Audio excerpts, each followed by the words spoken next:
Hi there, I'm Natasha Busst and this is Nightline, news making the headlines. Anwar calls for decisive and consistent action from international community against genocide in Gaza. And MACC seizes assets, freezes Tan Sri's bank accounts worth 86 million ringgit.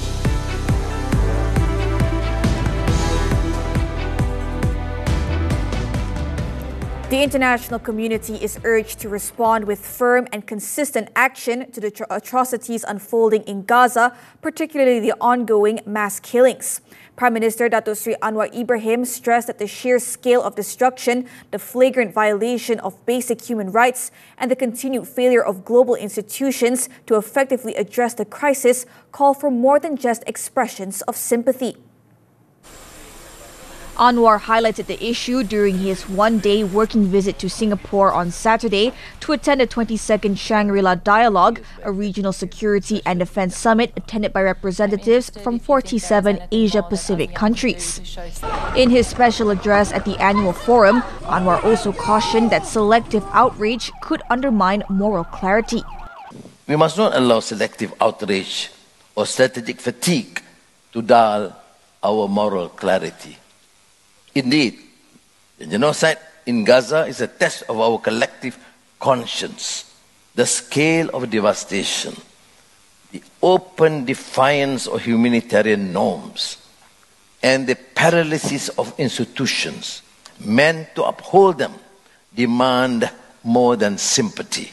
They demand consistency and action. Anwar also described the current global landscape, marked by the highest number of armed conflicts since the end of the Second World War, as a sobering moment in history. He also stressed that Malaysia is under no illusion about the security challenges ahead, emphasizing that lasting stability must be built on a strong foundation, clear policies, and a long-term vision. Meanwhile, Anwar expressed Malaysia's concern over the potential escalation of tensions among countries involved in the South China Sea dispute. The Prime Minister also emphasized the need for a code of conduct to manage any disputes or issues in the contested waters. We have no interest in seeing tensions spiral into confrontation, least of all in waters so critical to our own security and prosperity. That is why we will continue to engage with all parties calmly, directly, consistently. Anwar also said that all parties must exercise restraint, promote dialogue, and work towards maintaining the stability that forms the foundation of the region. In another development, Anwar received a courtesy call from United States Secretary of Defense Pete Hegseth on the sidelines of the Shangri-La Dialogue during his brief working visit to Singapore. In a post on his Facebook account, the Prime Minister said the meeting focused on efforts to strengthen bilateral cooperation in defense and maritime security. He also thanked the U.S. for participating in the recent Langkawi International Maritime and Aerospace Exhibition 2025. During the same visit, Anwar also received a courtesy call from Boeing Global President Brendan Nelson. Their discussion touched on, among others, maritime security, asset modernization, and collaboration with local industry players.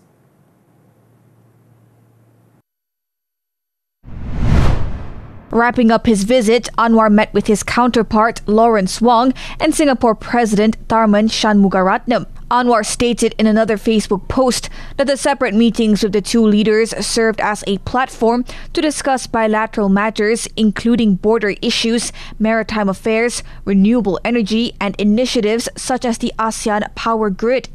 They also reviewed ongoing projects like the Johor Bahru Singapore Rapid Transit System (RTS Link) and the Johor Singapore Special Economic Zone (JSSEZ), which are expected to drive regional growth. The Prime Minister also expressed optimism that the visit will enhance cooperation between Malaysia and the Republic, bringing mutual benefits to both nations. UMNO President Datuk Seri Ahmad Zahed Hamidi has confirmed that Datuk Seri Tengku Zafrul Abdul Aziz has submitted his resignation letter and officially withdrawn his UMNO membership. In view of this, Zahed expressed hope that the party's quota of 7 full ministerial positions in the Madani government will be maintained. Commenting on the matter at an event in Serian, Sarawak on Saturday, Zahed, who is also the Deputy Prime Minister, revealed that Tengku Zafrul had submitted his resignation letter to UMNO Executive Secretary Datuk Muhammad Sumali Redwan. He added that UMNO did not object to Tengku Zafrul's decision as his intention had been communicated earlier. However, Zahed pointed out that with Tengku Zafrul's departure, UMNO's representation in the cabinet has been reduced to 6 and the vacant post should rightly be filled by another UMNO representative. Kalau kuasa mutlak ini dilaksanakan sepenuhnya oleh Yang Amat Berhormat Perdana Menteri, maka dengan keberadaan Tengku Zafrul di luar daripada UMNO, maka layaklah untuk UMNO memohon satu kursi diberikan kepada UMNO untuk jadi menteri penuh untuk mempercukupkan jumlahnya kepada 7 kursi. On Friday, Tengku Zafrul announced his resignation from UMNO's Supreme Council, his position as Kota Raja UMNO Division Chief, and his membership in the party to join PKR. He also revealed that his intention to join PKR had been conveyed to the party's president and Prime Minister Datuk Seri Anwar Ibrahim, as well as the Secretary General Fuzia Saleh. PKR Secretary General Fuzia Saleh stated that the party will consider input from grassroots members and its partners in the unity government when evaluating any membership application, including one from Tengku Zafrul. In a statement on Saturday, she explained that all applications to join PKR must be submitted online, processed accordingly, and then tabled at the party's Central Leadership Council meeting for a decision. However, she noted that PKR has not yet received any application from Tengku Zafrul.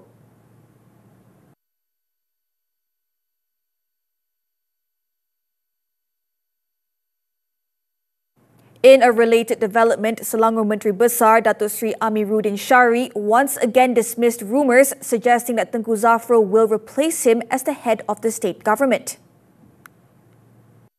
Saya tak rasalah. Itu pada pandangan saya tidak rasa ada jalan itu nak kena create pilihan raya kecil, kemudian masuk, saya nak ke federal, kena kosongkan.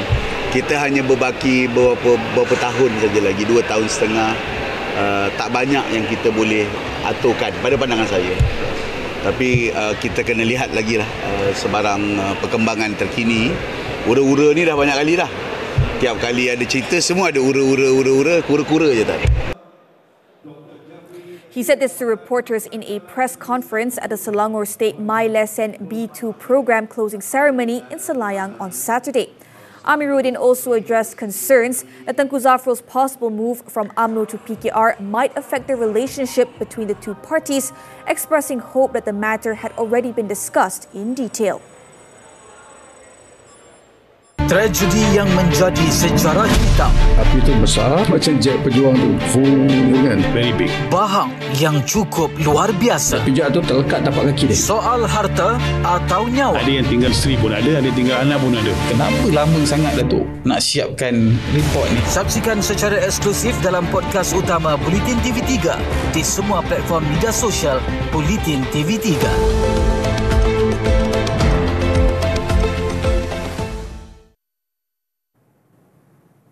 The Malaysian Anti-Corruption Commission, MACC, has seized and frozen various assets and bank accounts estimated to be worth 86 million ringgit, believed to belong to a highway concessionaire who holds the title of Tan Sri.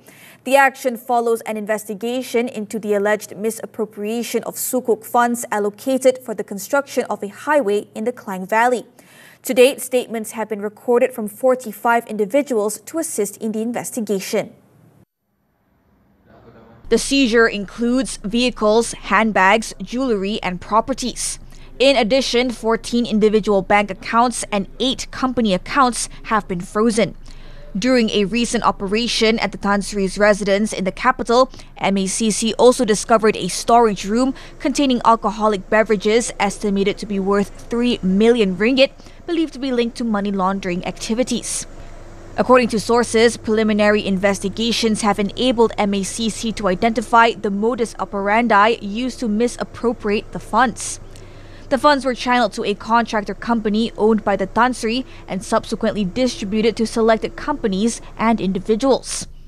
The funds were later transferred to several other entities, including proxy companies and the bank account of the Tan Sri's wife, for the purchase of various assets and to finance gambling activities.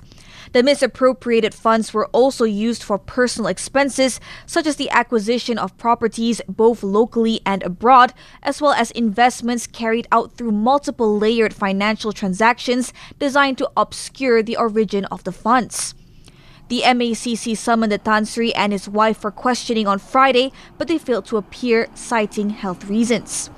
An additional 30 to 50 witnesses are expected to be called to give statements to assist in the investigation, including the couple's child. In Pulau Pinang, a man was remanded by the Bukit Mertajam Magistrates Court on Saturday for allegedly trespassing and peeping into a cubicle inside the women's toilet at a petrol station in Seberang Jaya. The 26-year-old suspect was arrested on Friday after a closed-circuit television camera CCTV footage of the incident went viral on social media. He was issued a 4-day remand order until June 3rd to assist investigations under the Penal Code and the Minor Offences Act. Seberang Perai Tengah District Police Chief Assistant Commissioner Helmi Aris said investigations revealed the incident occurred on May 5th at around 6:21 a.m. The CCTV footage shows the man entering the women's toilet and peeping beneath the door of one of the cubicles. He then fled after being spotted by a petrol station staff.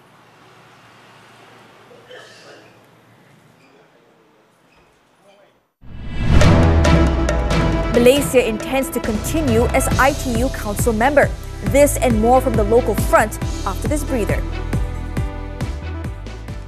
Nak kerja buat apa? Ni aku nak buka bisnes kopi untuk kita ni. Konsep bisnes kita ni mewah. Biji kopi tu sini kena rare. Drama bersiri sulung Nik Amir Mustafa. Aku rasa aku tak boleh jual lah abang ni.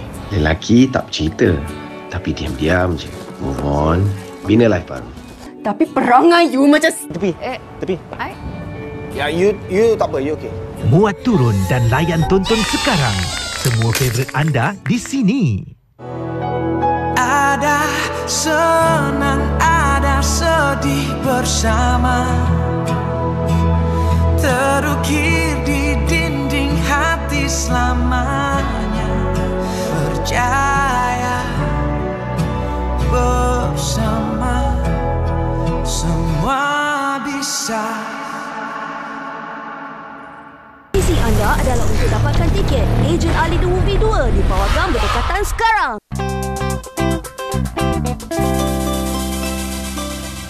Kanser ovari sering digelar sebagai pembunuh senyap. Tapi kebanyakan pesakit yang datang tu semua perut dia buncit. Maknanya dia sudah sampai ke tahap ketiga. Bukan hanya wanita dewasa, ia juga boleh menyerang kanak-kanak.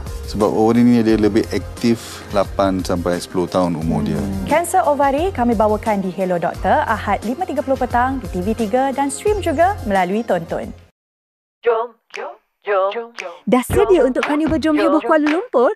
Banyak aktiviti menarik menanti di booth studio tonton drama sangat. Pertandingan cosplay Ejen Ali untuk dewasa dan kanak-kanak. Maskot Ejen Ali dan Ejen Alicia pun ada.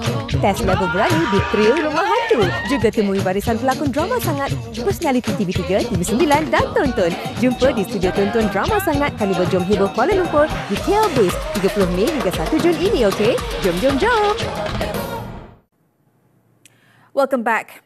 The Prime Minister's decision to refer 8 questions of law to the federal court is not intended to seek personal immunity. The Attorney General's Chambers, AGC, clarified that the referral is meant to raise novel constitutional issues that have yet to be judicially determined. In a statement on Saturday, the AGC described the referral as a matter of constitutional governance and not personal privilege. Among the questions raised include whether civil suits involving conduct prior to assuming office can continue if they impair a prime minister's ability to govern, and if the constitution implies a judicial threshold in such situations. According to the AGC, such references allow the courts, especially the federal court, to provide definitive rulings on such complex legal matters. The statement also emphasized that any decision regarding the implications of constitutional provisions falls entirely under the jurisdiction of the federal court.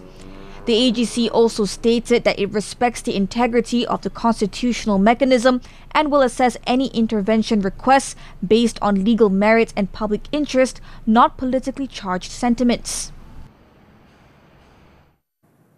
The Plantations and Commodities Ministry wants the Madani adopted villages under its purview to focus on improving the socio-economic status and opportunities of the local community. Its Minister, Datuk Sri Johari Abdul Ghani, said the program has the potential to make a significant impact and enhance the community's quality of life. According to Johari, Kampung Parit Bilal and Kampung Parit Ahmad in Batu Pahat, Johor were the first adopted villages under the ministry. Kementerian Perdagangan dan Komoditi ini kita pilih Batu Pahat ini Johor secara spesifik sebab banyak kita punya aktiviti-aktiviti komoditi ini macam kelapa sawit, getah, ada koko, kita banyak di sini. Jadi suatu tentu saya mengambil peluang ini untuk melihat bagaimana kita boleh turun ke bawah dan faham. Projek ini bukan projek besar-besar, projek kecil-kecil macam baiki surau, dewan dan kawasan-kawasan yang memerlukan perhatian macam ini. Johari said this to reporters after a handing over ceremony for the Madani Adopted Village project by the ministry in Kampung Parit Bilal on Saturday. He added that 2.5 million ringgit has been allocated to implement 11 development projects under the program, including upgrading educational facilities, places of worship, cemeteries, and sports courts. In addition, funds have also been allocated to support social activities such as chocolate entrepreneurship courses and the Technical and Vocational Education and Training TVET My Commodity Educational Outreach Program. The program, which started in October last year, aims to provide local youths with career opportunities in the agro-commodity sector, particularly in palm oil, through awareness sessions and industry consultations. Malaysia has formally expressed its intention to retain its seat on the International Telecommunication Union ITU Council for the 2027 to 2030 term. Communications Minister Datuk Fahmi Fazil said he had conveyed Malaysia's aspiration to member countries of the Asia-Pacific Telecommunity APT to secure their continued support. Fahmi conveyed Malaysia's intention during bilateral meetings with officials from Japan and China on the sidelines of the APT ministerial meeting in Tokyo. He stated that as an ITU Council member, Malaysia plays a role in shaping the Union's strategic policy direction, overseeing the implementation of decisions made at the conferences, and representing the interests of the Asian region and developing countries in telecommunications and digital infrastructure. The ITU has also invited Malaysia to attend several key upcoming summits, including those in Riyadh, Saudi Arabia in early September, and Baku, Azerbaijan in November. The Road Transport Department, RTD, has introduced 2 new inspection procedures for heavy vehicles, which will take effect starting Sunday. Its Director General, Dato' Aidi Fadli Ramli, said the procedures will include requirements for greater tyre tread depth and side boards that comply with a vehicle's permit and technical plan. Aidi Fadli explained that the move aims to tighten vehicle safety standards, enhance system efficiency and improve service quality for users. Selaras dengan keperluan keselamatan semasa, JPJ dengan ini menetapkan semua kenderaan perdagangan, barangan dan perkhidmatan awam mestilah mempunyai ketebalan bunga tayar sekurang-kurangnya 1.6 mm pada keseluruhan permukaan tayar yang bersentuhan dengan jalan. Previously, vehicles only needed to meet the minimum tread depth across 75% of the tire surface to pass inspection.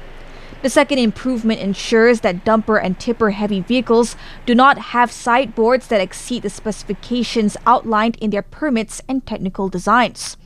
Owners of vehicles carrying special loads must also present the relevant approval letters or permits during inspection. The enforcement aims to prevent any misuse of vehicle specifications, ensuring safety and compliance with special load handling regulations on the road.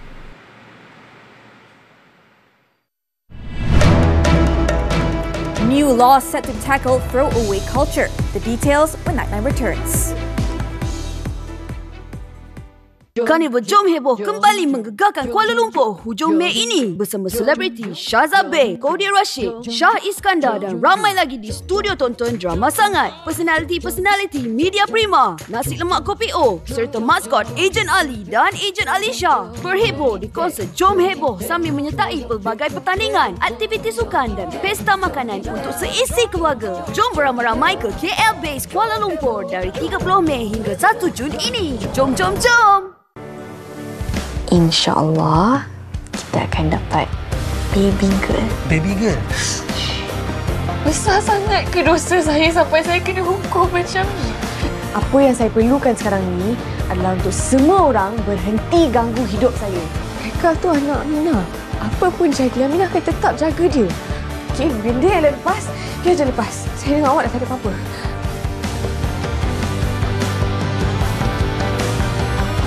Ada senang, ada sedih bersama. Ayo nonton bareng filem Ejen Ali The Movie 2 di Pawagan. Lebih hebat lagi bersama kami Niji.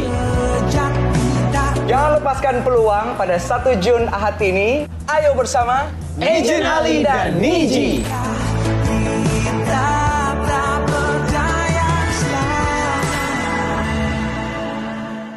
Ada idea drama yang boleh viral atau nak jadi pelakon di TV3? Pitch story korang selama 10 minit berserta slide presentation ke TV3. Atau sertai pencarian pelakon drama sangat pada 14 Jun di Universiti Malaya dan Dallas University 21 Jun. Berumur 18 hingga 25 tahun. Tak kisah nak genre romantik, komedi, cinta atau isu semasa pun boleh. Menang hadiah terkumpul RM9,000 jika idea korang diterbitkan oleh Media Prima. Atau boleh berlakon sekali dalam karya drama sangat. News from the foreign front. Hamas on Saturday said it submitted a response to the U.S. proposal for a truce in Gaza that would entail the release of Israeli hostages in exchange for Palestinian prisoners. The group said that after a series of national consultations and in light of its responsibility toward the people and their suffering, Hamas submitted its formal response to the latest proposal by U.S. envoy Steve Witkoff. As part of the agreement, Hamas would release 10 living Israeli prisoners and return 18 bodies in exchange for an agreed-upon number of Palestinian prisoners. Israel had earlier accepted the U.S. ceasefire proposal for Gaza, which Israeli officials familiar with the matter said would involve a 60-day pause in fighting and restore United Nations-led aid distribution to the Palestinian territory. President Donald Trump has announced the U.S. will double its current tariff rate on steel and aluminium imports from 25% to 50% starting on Wednesday. Trump said on Friday that the move would help boost the local steel industry and national supply while reducing reliance on China. We are going to be imposing a 25% increase. We're going to bring it from 25% to 50%, the tariffs on steel into the United States of America, which will even further secure the steel industry in the United States. He also announced a $14 billion investment in the region's steel industry through a partnership between U.S. Steel and Japan's Nippon Steel, though he later told the media he had yet to see or approve the final deal. The announcement is the latest turn in Trump's roller coaster approach to tariffs since re-entering office in January. A ban on disposable vapes goes into effect across the UK on Sunday in a bid to protect children's health and tackle a throwaway culture. Junior Environment Minister Mary Cray announced a ban on single-use vapes, describing them as harmful and popular among young people as part of a wider crackdown on sales in UK corner shops and supermarkets. Those caught flouting the ban will face a fine of around $255 and repeat offenders could face up to 2 years in prison. The new law, first proposed by the previous Conservative government, also aims to stem a rise in vaping. According to a recent survey by the health charity Action on Smoking and Health, 11% of adults, or about 5.6 million people, vape, along with 18% of 11 to 17-year-olds.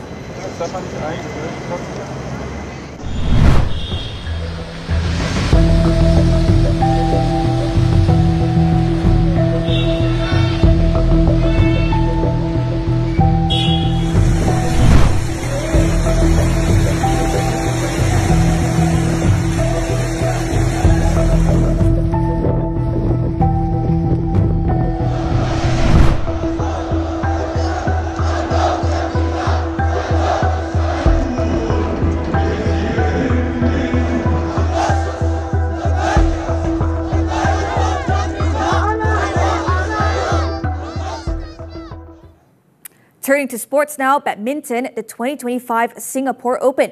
It's a stellar day for Malaysians as national shuttlers Aaron Chia and So Woo Yik overcame an early scare to secure their spot in the final of the Super 750 tournament on Saturday night. The duo were pushed hard all the way by Satwik Sairaj Ranki Reddy, Chirag Shetty of India before holding on to narrowly win 19-21, 21-10, 21-18 in a thrilling 63-minute clash. It will not be getting any easier for the world number 3 pair as they will face in-form South Koreans Kim Won-ho, So Seung-jae in the final for the title.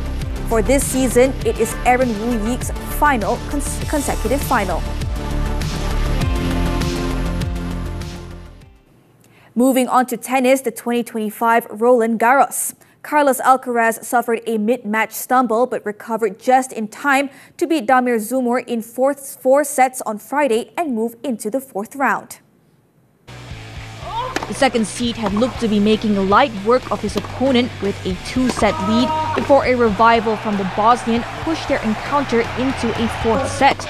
The Spaniard, seeking to become the first man since compatriot Rafael Nadal in 2020 to retain the Roland Garros title, eventually ground out a 6-1, 6-3, 4-6, 6-4 success. The win sets Alcaraz up for a 4th round clash with American 13th seed Ben Shelton. Joining him was Frances Tiafoe, who reached the last 16 by winning against number 23 seed Sebastian Korda. After dropping the first set 7-6, the American fought back to take the next 2 sets 6-3, 6-4, setting up a showdown with Germany's Daniel Altmaier. Football now, the Champions League. Paris Saint-Germain, PSG and Inter Milan will lock horns in Saturday's final, with the French side aiming to win European club football's biggest prize for the first time and the Italians targeting their 4th title. PSG head coach Luis Enrique believes that the squad's big game experience over the past 2 years under his guidance has put them in a strong position to lift the trophy in Munich. Hemos jugado ya las finales previas. Preparados estamos y no tenemos, porque no lo hemos mostrado a lo largo de toda la temporada, ningún miedo. Vamos a salir a jugar, a intentar mostrar nuestras mejores armas. He emphasized that they would aim to control the game by dominating possession and focusing on areas where he believes his team is strongest. Meanwhile, Inter Milan head coach Simone Inzaghi believes his squad is experienced and successful enough to clinch the title despite facing the talent and threat posed by the French side. Per fare una partita del genere, vincere una partita così importante ci vorrà tutto insieme a tutti I dettagli che stiamo cercando di curare nel miglior modo possibile, sapendo che di fronte abbiamo una grandissima squadra che ha meritato la finale come l'Inter, che ha una forza incredibile, un grandissimo allenatore come Luis Enrique, che ammiro tanto sia come allenatore che come persona. The final match will kick off at 9 p.m. local time at Bayern Munich's 75,000 capacity Allianz Arena.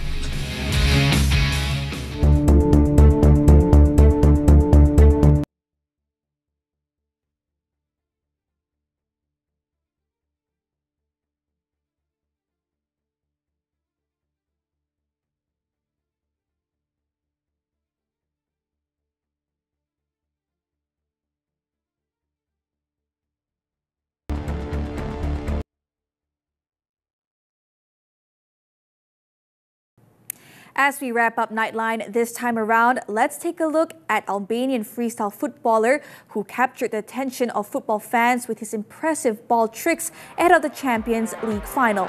With that, I'm Natasha. Thank you for watching and enjoy the rest of your weekend.